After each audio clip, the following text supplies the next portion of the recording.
Viewers, welcome to metro style. வீடியோக்குள்ள போறதுக்கு முன்னாடி மெட்ரா ஸ்டைல் சப்ஸ்கிரைப் பண்ணாதவங்க சப்ஸ்கிரைப் பண்ணிட்டு கொஞ்சம் சப்போர்ட் பண்ணுங்க. வாங்க வீடியோக்குள்ள போகலாம். கார்த்தி ரேவதி சீரியல்ல என்ன எபிசோடுன்னு பார்க்கலாமா? நம்ம மயில் வாகனம் வெறித்தனமா ஈஸ்வரியா பாக்குறதுக்காக வந்துட்டு இருக்காங்க. உடனே மயில் வாகனம் வந்து அத்தை அத்தை எங்க இருக்கீங்க அப்படின்னு சொல்லி சத்தம் போட்டுட்டு இருக்காங்க. மயில் வாகனம், உங்களுக்கு கூட கோவம் வருமா?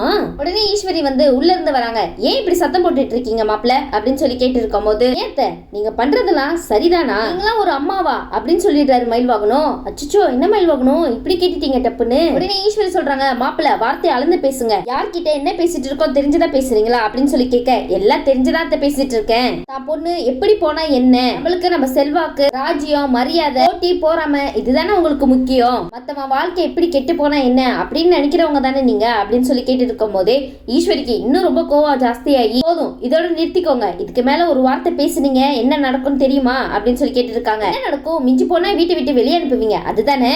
இந்த வீட்டுல இருக்கிறதுக்கு வேற எங்கேயாவது போயிடலாம் அப்படின்னு சொல்றாரு மயில் வாகனம். வீட்டுல உள்ளவங்க எல்லாம் ஓடி வந்துடுறாங்க. ரோகிணி, ராஜராஜன், சுவாதி எல்லாருமே வந்து என்னாச்சு அப்படின்னு சொல்லி கேட்டுட்டு இருக்காங்க. மயில் வாகனம் சொல்றாரு, இன்னும் இந்த வீட்டுல என்னதான் ஆகணும், இந்த வீட்டுல நடக்காதது ஏதாவது இருக்கா என்ன அப்படின்னு சொல்லி கேட்டுட்டு இருக்காரு. உங்க அருமை அம்மா என்ன பண்ணாங்கன்னு தெரியுமா அப்படின்னு சொல்லி ரோகிணி கிட்ட கேட்டுட்டு இருக்காங்க.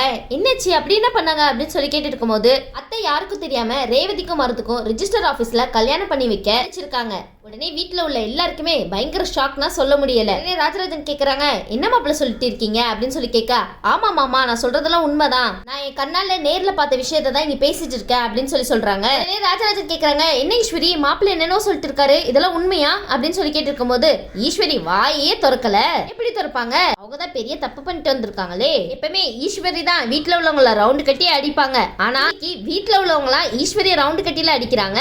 ராஜராஜன் கேக்குறாங்க, ஈஸ்வரி உன்னதான் கேக்குறேன் சொல்லு அப்படின்னு சொல்லி சொல்லிட்டு இருக்கும் போது மயில் வாகனம் சொல்றாங்க, அவங்க எப்படி மாமா சொல்லுவாங்க, நான் சொல்றேன் அப்படின்னு சொல்லி சொல்லிட்டு இருக்காங்க. நல்ல வேலை கரெக்டான டைம்ல அங்க போலீஸ் வந்து அவனை புடிச்சிட்டு போயிட்டாங்க அப்படின்னு சொல்லி சொல்லிட்டு இருக்காங்க. என்ன போலீஸ் புடிச்சிட்டு போயிட்டாங்களா, இது என்ன மாப்பிள்ள புது கதையா இருக்கு அப்படின்னு சொல்லி ராஜராஜன் கேட்டு இருக்காரு. உடனே மயில் வாகனம் வந்து, ஆமா மாமா உங்களுக்கு இன்னொரு ஷாக்கிங்கான விஷயம் சொல்லட்டா, ரேவதியும் ஈஸ்வரியத்தையும் கடத்தி வச்சதே அவன் தானா அப்படின்னு சொல்லி சொல்றாங்க. உடனே ராஜராஜன் கேக்குறாரு, என்ன மாப்பிள்ள என்னென்னவோ சொல்றீங்களே அப்படின்னு சொல்லி கேட்டு இருக்கும் போது, ஆமா மாமா இப்படிப்பட்டவனுக்கு தான் நம்ம பொண்ணை கல்யாணம் பண்ணி கொடுக்கறதுக்கு இவங்க இப்படி ஒரு திட்டத்தை வேற போட்டிருக்காங்க அப்படின்னு சொல்லிட்டு இருக்கும் போது ஈஸ்வரி கேக்குறாங்க, என்ன சொல்லிட்டு இருக்கீங்க நீங்க, மருந்துதான் எங்களை கடத்துனதா, உங்களுக்கு யார் சொன்னா அப்படின்னு சொல்லி கேட்டுட்டு இருக்காங்க. உடனே மயில் வாகனம் சொல்றாங்க, நான் வந்து போலீஸ் ஸ்டேஷன் போயிருந்தேன், அங்க அந்த அதிகாரி தான் சொன்னாங்க அப்படின்னு சொல்லி சொல்றாரு. உடனே ஈஸ்வரிக்கு மருது மேல இன்னும் கோவம் ஜாஸ்தியாச்சு பாருங்க. இல்ல வேலை மருது பக்கத்துல இல்லைன்னா ஓங்கி ஒரு பலர்னு அற விட்டுருப்பாங்க ஈஸ்வரி. உடனே குடும்பமே சேர்ந்து காய்ச்சி பூச்சின்னு ஈஸ்வரியை வந்து திட்டிட்டு இருக்காங்க. ஏன் ஈஸ்வரி ஏன் நீ இப்படி பண்ணிட்டு இருக்க, உனக்கு மூளைக்கையில கெட்டு போச்சா என்ன, போயும் இப்படிப்பட்டவனுக்கு நம்ம பொண்ணை கழுத்த நீட்டு சொல்றியே, உன்னெல்லாம் இதுக்கு மேல என்னத்த சொல்றது அப்படின்னு சொல்லிட்டு அங்க இருந்து எல்லாருமே கிளம்பி போயிடுறாங்கப்பா. உடனே ஈஸ்வரி வந்து யோசிச்சுட்டு இருக்காங்க,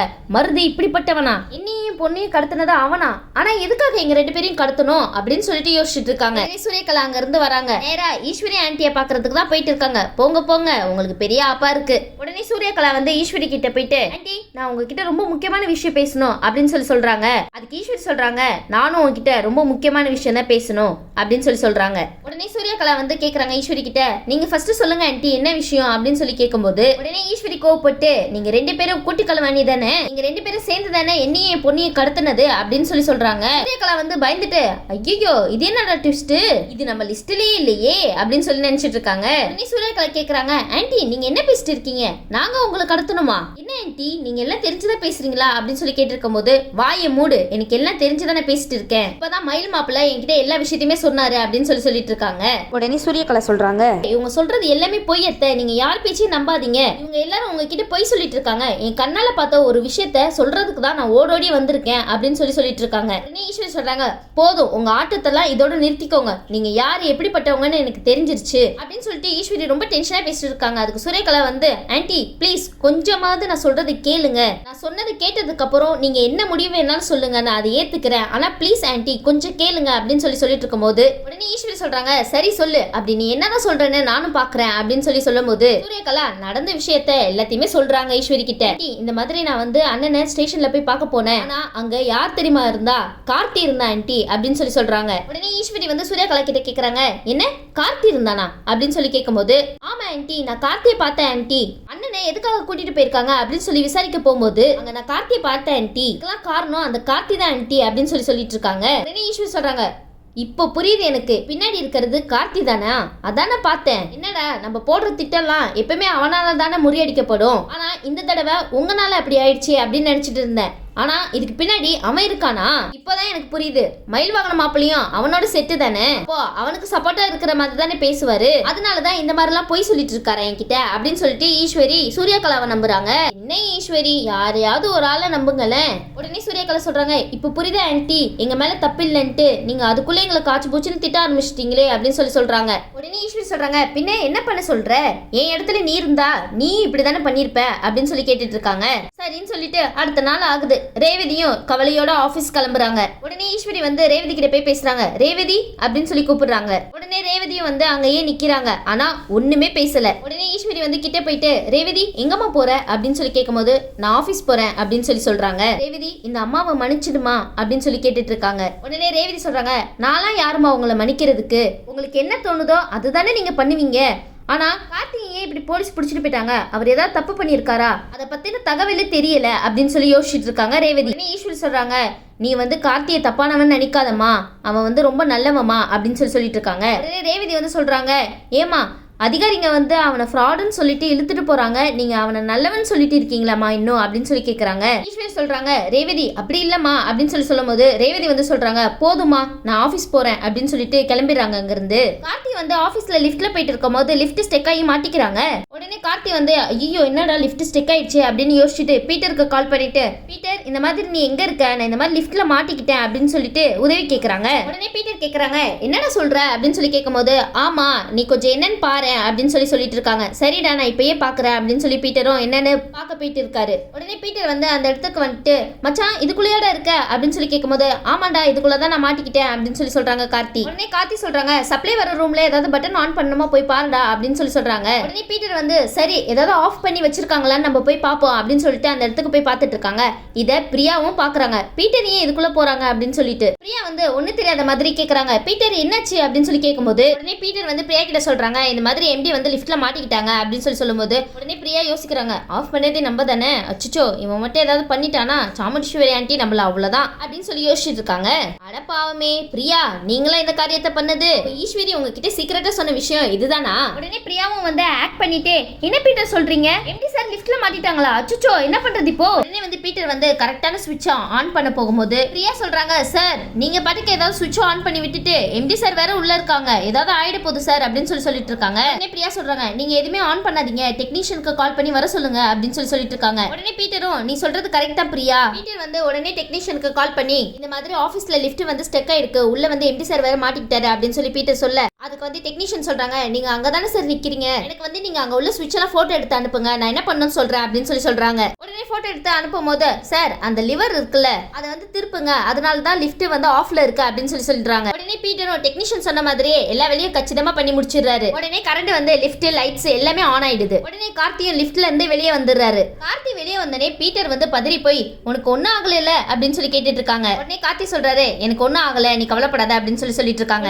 பீட்டர் வந்து சொல்றாங்க, உன்னை யாரோ தான் வேணுனே லிஃப்ட்டுக்குள்ள அடைச்ச மாதிரி தோணுது அப்படின்னு சொல்லிட்டு இருக்காங்க. உடனே கார்த்தியும், எனக்கும் அந்த மாதிரி தான் தோணுது. உடனே பீட்டர் சொல்றாங்க, யாரோ சாமுண்டீஸ்வரி சொல்லிதான் இந்த வேலையெல்லாம் நடந்திருக்கு அப்படின்னு சொல்றாரு. இன்ன யாருப்பா உன்னை இந்த மாதிரிலாம் பண்ண முடியும் அப்படின்னு சொல்லி பேசிட்டு இருக்காங்க. உடனே வந்து கார்த்தி வந்து பீட்டர் கிட்ட கேக்குறாங்க, அந்த டெக்னீஷியன் என்ன சொன்னாங்க அப்படின்னு சொல்லி கேட்கும்போது, ஸ்விட்ச் ஆஃப் பண்ணி வச்சிருக்காங்கப்பா அப்படின்னு சொல்லிட்டு இருந்தாங்க. கரெக்டா நான் லிஃப்ட்ல இருக்கேன் தெரிஞ்சுக்கிட்டு தான் இது மாதிரி பண்ணிருக்காங்க அப்படின்னு சொல்லிட்டு கார்த்தி சொல்றாரு. சீக்கிரம் அது யாருன்னு கண்டுபிடிக்கணும் அப்படின்னு சொல்றாரு பீட்டர். உடனே கார்த்தி வந்து வெளியே வந்து பாத்துட்டு இருக்காங்க ஆபீஸ்ல. உடனே பிரியா வந்து வாலண்டியரா சார் கிட்ட போய் பேசலாம் அப்படின்னு சொல்லிட்டு போறாங்க. உடனே பிரியா சொல்றாங்க, சார் முக்கியமான ஃபைல் எல்லாம் சைன் போடணும் சார் அப்படின்னு சொல்லிட்டு இருக்காங்க. உடனே கார்த்தி வந்து சொல்றாங்க, நான் கொஞ்சம் வேலையா இருக்கேன் அப்புறமா பண்றேன் அப்படின்னு சொல்றாரு. உடனே வந்து கார்த்தி பீட்டர் பேசிட்டு இருக்காங்க, நம்ம வந்து ஃபுட்டேஜ் போய் பார்க்கலாம், அதுல தெரிஞ்சிரும் யார் இப்படிலாம் பண்ணா அப்படின்னு சொல்லிட்டு. உடனே பிரியா யோசிக்கிறாங்க, அச்சோ கண்டுபிடிச்சிருவாங்களோ, எதுக்கு பிரியா மாட்டோன்னு தெரியுது, அப்ப எதுக்கு இதெல்லாம் பண்ணிட்டு இருக்கீங்க? உடனே பிரியா வந்து வேகமா அந்த ஃபுட்டேஜ் டெலீட் பண்றதுக்காக போறாங்க. அந்த ரூமுக்கு போயிட்டு உடனே எல்லா ஆதாரத்தையும் இல்லாம ஆக்கிடுறாங்க. உடனே வந்து பிரியா அங்க இருந்து வரத பாத்துறாங்க. இவங்க இந்த ரூம்ல இருந்து வராங்க அப்படின்னு சொல்லிட்டு ஃபுட்டேஜ் செக் பண்ணும்போது அந்த ஃபுட்டேஜ் டெலீட் ஆயிருக்கு. உடனே வந்து யோசிக்கிறாங்க, நம்ம வந்து போகும்போது இவங்க கிட்ட சொல்லிட்டு போனோமே எல்லா ஃபுட்டேஜையும் பேக்கப் பண்ணி வையின்னு, ஒருவேளை நம்ம பேக்கப்ல போய் செக் பண்ணி பார்க்கலாம் அப்படின்னு சொல்லிட்டு பேக்கப் ஃபுட்டேஜ் எல்லாம் எடுக்கிறாங்க. அதுல அந்த ஃபுட்டேஜ் மாட்டுது. உடனே வந்து அந்த இடத்துல செக் பண்ணி பாக்குறாங்க. இதுக்கு பின்னாடி இருக்கிறதுக்கு காரணம் பிரியான்னு தெரிஞ்சிருது கார்த்திக்கு. உடனே பீட்டர் சொல்றாரு, எப்பா கார்த்தி இதுக்கெல்லாம் காரணம் பிரியா தான்ப்பா. உடனே பீட்டர் யோசிக்கிறாரு, எதுக்காக பிரியா வந்து ஈஸ்வரி அம்மாக்காக ஹெல்ப் பண்ணிட்டு இருக்கா அப்படின்ட்டு. உடனே பீட்டர் வந்து கோவப்பட்டு இப்பயே அவளை வேலையை விட்டு தூக்கு அப்படின்னு சொல்லிட்டு இருக்காங்க. கார்த்தி வந்து அந்த இடத்துல சொல்றாரு, அவசரப்படாத, அவளை வேலையை விட்டு தூக்குனாலாம் சரிப்பட்டு வராது. உடனே வந்து பீட்டர் கேக்குறாரு, இப்ப நீ கேக்குறியா இல்ல நான் கேட்கட்டுமா அப்படின்னு சொல்லி கேட்கும்போது சரி நானே போய் கேட்கிறேன் அப்படின்னு சொல்றாரு. கார்த்தி வந்து பிரியா முன்னாடி போய் நின்றுட்டு, ஏன் உங்களுக்கு இந்த தேவையில்லாத வேலை, ஏன் இப்படிலாம் பண்ணிட்டு இருக்கீங்க அப்படின்னு சொல்லி கேட்கும்போது பிரியா வந்து எதுவுமே தெரியாத மாதிரி, என்னாச்சு சார் என்ன சொல்றீங்க, எனக்கு ஒண்ணுமே புரியலையே அப்படின்னு சொல்லிட்டு இருக்காங்க. உடனே கார்த்தி சொல்றாரு, நீங்க தானே என்ன லிஃப்ட்ல வந்து ஸ்டெக்காக வச்சது அப்படின்னு சொல்றாரு. உடனே பிரியா சொல்றாங்க, இல்ல சார் நான் ஏன் சார் உங்களை அப்படி பண்ண போறேன் அப்படின்னு சொல்லிட்டு இருக்காங்க. உடனே கார்த்தி சொல்றாரு, ஓ அப்படியா சரி, இந்த ஃபுட்டேஜ் கொஞ்சம் பார்த்துட்டு அப்புறமா சொல்லுங்க அப்படின்னு சொல்றாரு. பிரியா அந்த ஃபுட்டேஜ் பார்த்துட்டு அச்சுச்சோ மாட்டிக்கிட்டோமே இப்ப என்ன பண்றது அப்படின்னு சொல்லி யோசிச்சுட்டு இருக்காங்க. சரி கொஞ்சம் என் கேபினுக்கு வரீங்களா, நம்ம பேசலாம் அப்படின்னு சொல்லி கார்த்தி சொல்றாரு. என்னோட கேபினுக்கு வரீங்களா இல்ல இங்கே இருந்து எல்லாமே பேசலாமா அப்படின்னு சொல்லி கேட்டுட்டு இருக்காங்க. உடனே பிரியா அந்த இடத்துல யோசிக்கிறாங்க, அச்சுச்சோ வசமா மாட்டிக்கிட்டேனே இப்ப என்ன சொல்லி தப்பிக்கிறது. உடனே பீட்டர் வந்து பிரியாவை கிண்டல் பண்றாங்க, மேடம் உள்ள போங்க, உங்களுக்கு ப்ரொமோஷன் காத்துட்டு இருக்குன்னு நினைக்கிறேன், டபுள் பேமெண்ட் தர போறாங்க போலயே அப்படின்னு சொல்லிட்டு பீட்டர் ரொம்ப வெறுப்பேத்துறாரு பிரியாவை. பிரியாவும் முறைச்சிட்டே உள்ள போறாங்க. அவரும் முறைச்சு என்ன பண்றது, பிரியா நீங்க பண்ண தப்புக்கு மாட்டிக்கிட்டீங்க. உடனே வந்து கார்த்தி கேக்குறாங்க, சொல்லுங்க பிரியா யாருக்காக நீங்க இந்த மாதிரி வேலையெல்லாம் பார்த்துட்டு இருக்கீங்க. பிரியா வந்து எதுவுமே பேசாம அந்த இடத்துல சைலண்டாவே நிக்கிறாங்க. உடனே பிரியா வந்து ஃபுட்டேஜ் காமிச்சு கூட, சார் இது நான் இல்ல சார் அப்படின்னு சொல்றாங்க. உடனே கார்த்தி சொல்றாரு, ஓ ஃபுட்டேஜ் பார்த்து கூட நீங்க இல்லன்னு சொல்றீங்களே, அப்போ இதுல இருக்கிறது யாரு அப்படின்னு சொல்லி கார்த்தி கேட்டுட்டு இருக்காரு. நீங்க ஒழுங்கா சொல்லிட்டா உங்களுக்கு மரியாதை அப்படின்னு சொல்லிட்டு கார்த்தி கோவமா கேட்டுட்டு இருக்காரு. கார்த்தி சொல்றாரு, நீங்க சொல்றீங்களா இல்லையா, யாருக்காக நீங்க ஹெல்ப் பண்ணிட்டு இருக்கீங்க சொல்லுங்க, அவங்களை நீங்க மீட் பண்ணிட்டு வந்திருக்கீங்கன்னு நல்லா தெரியுது சொல்லுங்க அப்படின்னு கார்த்தி வந்து கடுமையா கேட்டுட்டு இருக்காரு. உடனே பிரியா சொல்றாங்க, சார் ஆமா சார் நான் ஒருத்தவங்களை போய் சந்திச்சேன், அவங்க தான் என்ன இப்படி பண்ண சொன்னாங்க அப்படின்னு சொல்லிட்டு இருக்காங்க. உடனே கார்த்திக்கு கோவம் வந்துட்டு பலாருன்னு கண்ணத்திலே அறிஞ்சிடுறாரு பிரியாவை. அச்சுச்சோ இதே எதிர்பார்க்கலையே, பாவம் பிரியா அடி பலம்னு நினைக்கிறேன், வீட்டுல போய் ஐஸ் கட்டி வைங்க, கண்ணம் பழுத்து இருக்கு பாருங்க தக்காளி பழம் மாதிரி. இதெல்லாம் உங்களுக்கு தேவையா பிரியா, யாரோ பேச்சை கேட்டுட்டு இப்படி பண்ணிட்டு இருக்கீங்க, இதுக்கப்புறமாவது யார் பேச்சு கேட்காம அடி வாங்காமையும் இருங்க. சரி அடுத்த வீடியோல என்ன சுவாரஸ்யமா நடக்குதுன்னு பார்க்கலாம். இந்த வீடியோ உங்களுக்கு பிடிச்சிருந்துச்சுன்னா மறக்காம மெட்ரா ஸ்டைல லைக் பண்ணுங்க, ஷேர் பண்ணுங்க, சப்ஸ்கிரைப் பண்ணிடுங்க. தேங்க்யூ.